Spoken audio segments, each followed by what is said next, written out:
విద్య ఉద్యోగాలు రాజకీయాల్లో యాదవులకు దక్కాల్సింది దక్కడం లేదన్నారు మాజీ ఎంపీ అంజన్ కుమార్ యాదవ్.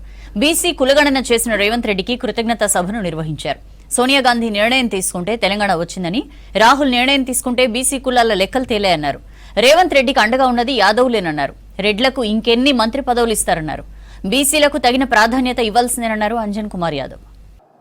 దానికి రేవంత్ రెడ్డి గారికి మన ప్రియతమ ముఖ్యమంత్రి గారికి రాహుల్ గాంధీ గారు ఈరోజు ఆర్ఎస్ఎస్కు, బీజేపీకి, బీఆర్ఎస్కు దేశంలో అందరికీ ధీటుగా జవాబిస్తున్నటువంటి నాయకుడు.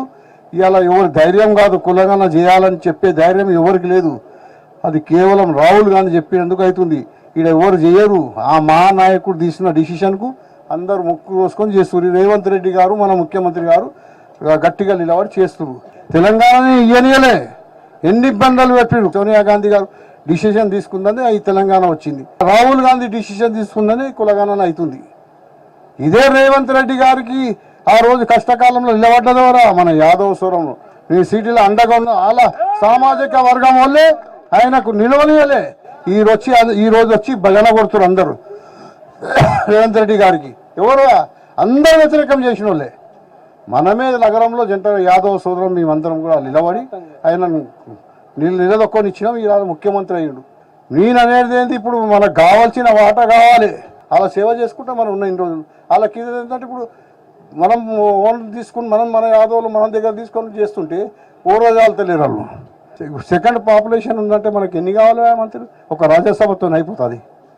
వాళ్ళు ఎంతమంది మంత్రులు ఉన్నారా, ఎంత పర్సెంటేజ్ ఉన్నారు, ఎంతమంది మంత్రులు ఉన్నారు? మనకిస్తే ఖాళీ గొర్రెలు బర్రెలు. Revenue minister, finance minister, defence, ఎన్ని పవర్ఫుల్ మినిస్టర్లు ఇచ్చిరా ఇంతవరకు? ఇప్పుడు తెలంగాణలో 2 నగరాల్లో 29 అసెంబ్లీలలో ఏ ఒక్క ఎమ్మెల్యే గెలవలే. ఒక అంజన్ కుమార్ యాదవ్ కాదు, 29లో 29 ఒక్కడు గెలవలే. మీకు ఎమ్మెల్యే రాజ్యసభ ఇచ్చినాం కదా అంటే రాజ్యసభ కాదు రాబోయే, అన్ని ఇంకా చాలా కావాలి.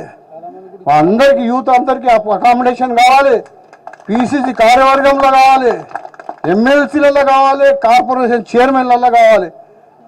మీరు ఏం లేని కొంత పర్సెంట్ అన్నీ కావాలి. చెంచాగిరి చేసి మాట్లాడతారు.